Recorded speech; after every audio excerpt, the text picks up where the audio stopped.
On our way to Augusta, Maine, the capital. We stopped at this rest stop on the Maine Turnpike. We're in Augusta, Maine at the State Museum, Archives, and Library. A replica of the 1860 flag of the United States, 18 by 33 feet. Clogs from the 1880 wooden-bottomed shoes worn by a Finnish immigrant. 1965, again wooden bottom. A headboard made by a gentleman, probably for his daughter, in 1830. An interesting mechanism on this hand-powered washing machine.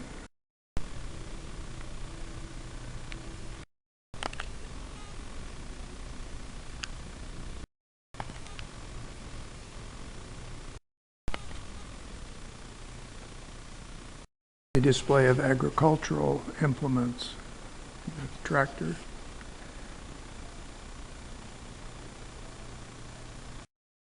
Plows.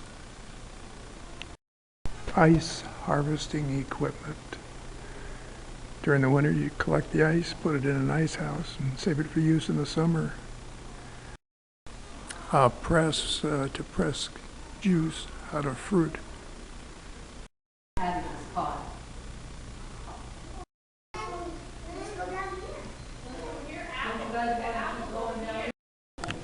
A retort, basically a pressure cooker used to cook the sardines.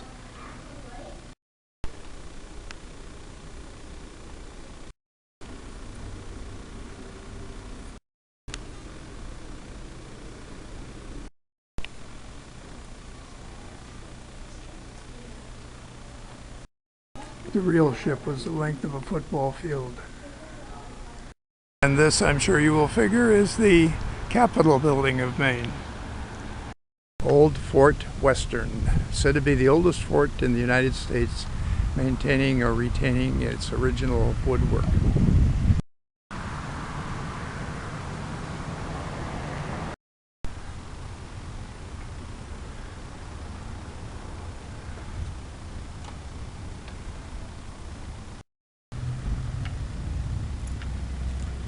They have actors playing parts here. We just crossed the state line into New Hampshire, and this lady is a witch. She has her motorcycle and a license and broomstick to prove it.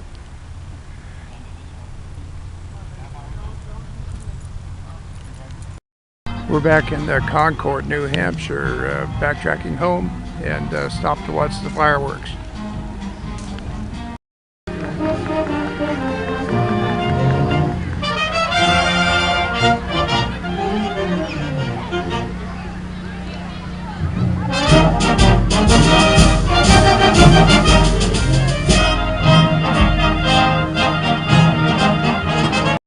Near Hillsborough, New Hampshire. This is the boyhood home of Franklin Pierce. He wasn't born here, but his family moved in here shortly after his birth. We're at the Bennington Museum in Bennington, Vermont, primarily to see Grandma Moses pictures.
Charlie Smith in his barn, the Vermont farmer hard at work.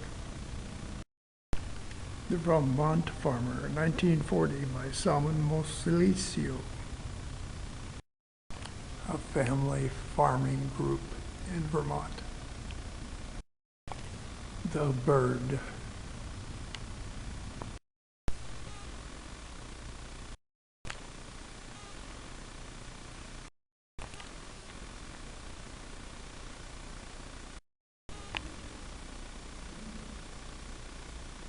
This flag apparently flew over the Confederate prison camp of Libby, located in Richmond, I assume in Virginia.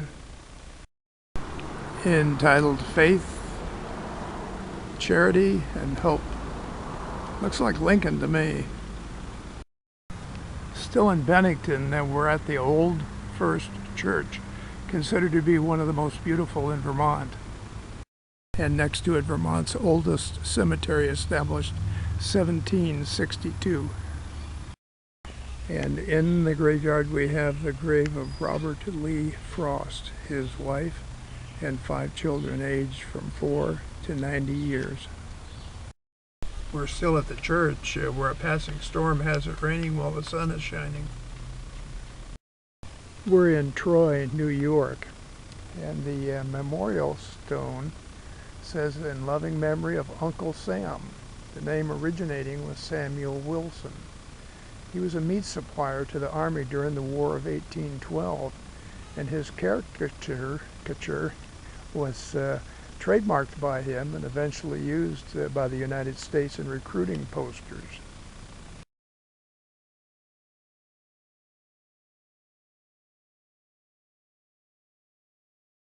We're in Hammondsport, New York at the Glenn H. Curtiss Museum. Curtiss was a aviation pioneer, motorcycling also.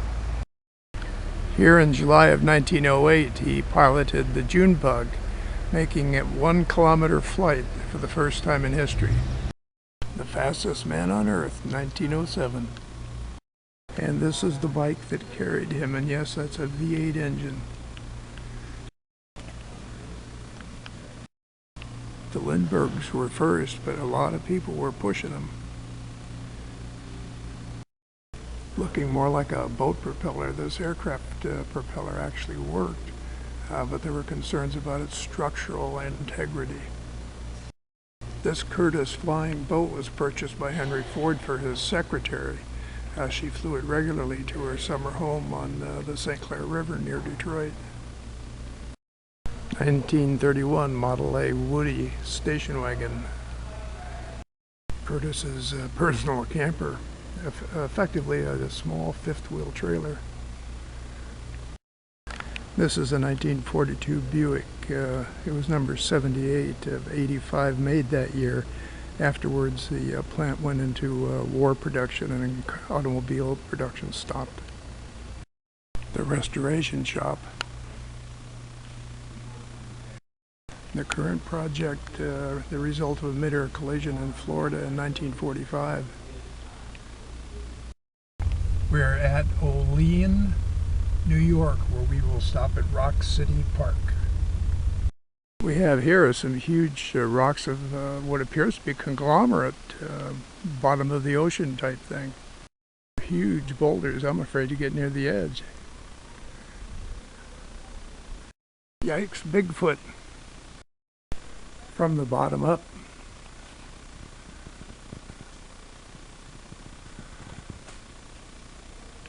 These rocks were probably broken up when the North American continent collided with the African continent after the breakup.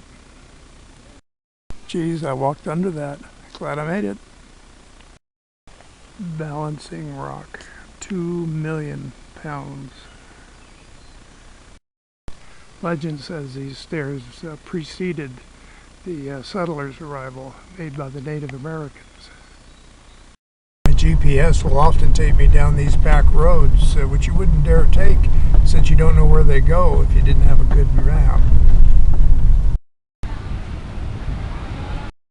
This is Horseshoe Falls. The far side is obscured by the mist. Did you know the falls are eroding at about 1 inch a year? I'm going to come back in about 100 years and see what it looks like then.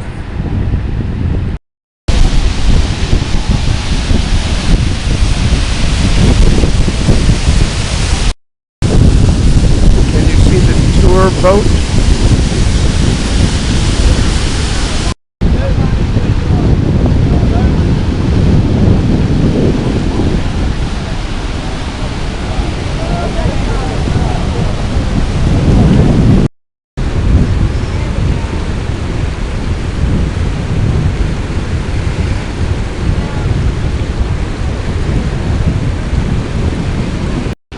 We're on Goat Island in the middle of the falls. By walking from one side of the island to the other, just a few hundred yards, you go from Horseshoe Falls to American Falls.